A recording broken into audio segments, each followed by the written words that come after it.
Form موجود تھے، کچھ میں سے صرف پریکاشن سیکشن موجود تھے. اب اس کے علاوہ جو لینتھ ہے، سیکوینس ہے اور فارمیٹ ہے لیفلیٹ کے، وہ بھی اکارڈنگ ٹو ڈریل نہیں تھے. اب اکارڈنگ ٹو نوٹیفکیشن ڈریل 2017 کے مطابق وارننگ اور جو کاشن اسٹیٹمنٹ ہونا چاہیے وہ بورڈ ہونے چاہیے تھے، اور اس کا جو بیک گراؤنڈ ہونا چاہیے وہ بھی کنٹراسٹ ہونا چاہیے.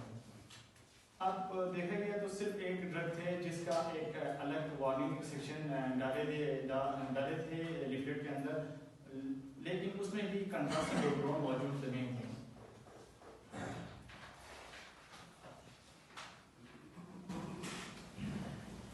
اب جہاں پہ ضروری ہو مینوفیکچرر کو چاہیے کہ ملٹیپل لینگویج یوز کریں.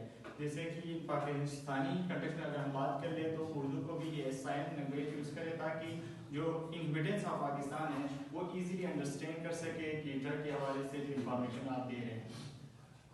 اب جو لیفلیٹ کو ہم نے دیکھا پیشنٹ کے تو اس میں اردو میں ہونی چاہیے تھی، لیکن لیفلیٹ کو دیکھا گیا تو وہ بھی اردو لینگویج کے بجائے انگلش کو ایسے سائن لینگویج یوز کیا تھا، وہ بھی اکارڈنگ ٹو دی رول تھا. اب اس میں سے جو مینوفیکچرر کوشش کر رہے تھے کہ انگلش لینگویج یوز کرے تاکہ جو پاکستان کے انہیبیٹنٹس ہے وہ انڈرسٹینڈ نہ کر سکے، اور جس کی وجہ سے اس کی سیل جو ریٹ ہے وہ انکریز ہو. اسی طرح ایبریویشن کی اگر بات کیا جائے تو اس کو ڈسکریج کیا تھا اکارڈنگ ٹو دی رولز تاکہ آڈینس کو سمجھنے میں مشکلات نہ ہوں. ایبریویشن ایزیلی انڈرسٹینڈ کر سکتے فارماسسٹ اور فزیشین ہیں، لیکن جو عام بندے ہیں، عام پیشنٹ ہیں، وہ اس کو ایزیلی انڈرسٹینڈ نہیں کر سکتے. جیسے کہ سی این ایس ہے، سینٹرل نروس سسٹم، یہ سی این ایس عام پیشنٹ کو انڈرسٹینڈ نہیں کر سکتے، لیکن جو فزیشین ہے یا فارماسسٹ ہے وہ ایزیلی انڈرسٹینڈ کر سکتے ہیں. اکارڈنگ ٹو رول یہ تھا کہ آپ کسی بھی چیز کا ایبریویشن نہ لکھے، اس کے بجائے آپ پورا فل فارم لکھے تاکہ سمجھنے میں آسانی ہو. جس سے کہ ہیپیٹو ٹوکسٹی کی بات کریں یا ہیپیٹک امپیئرمنٹ کی بات کریں، وہ ہر کامن جو پاپولیشن ہے اس کے انڈرسٹینڈ سے واقف ہے. لیکن اگر ہم بات کریں کڈنی فیلئر یا لیور امپیئرمنٹ کی بات کریں تو وہ ایزیلی انڈرسٹینڈ کر سکتے ہیں ایز کمپیئر ٹو ہیپیٹک یا رینل امپیئرمنٹ کے لحاظ سے.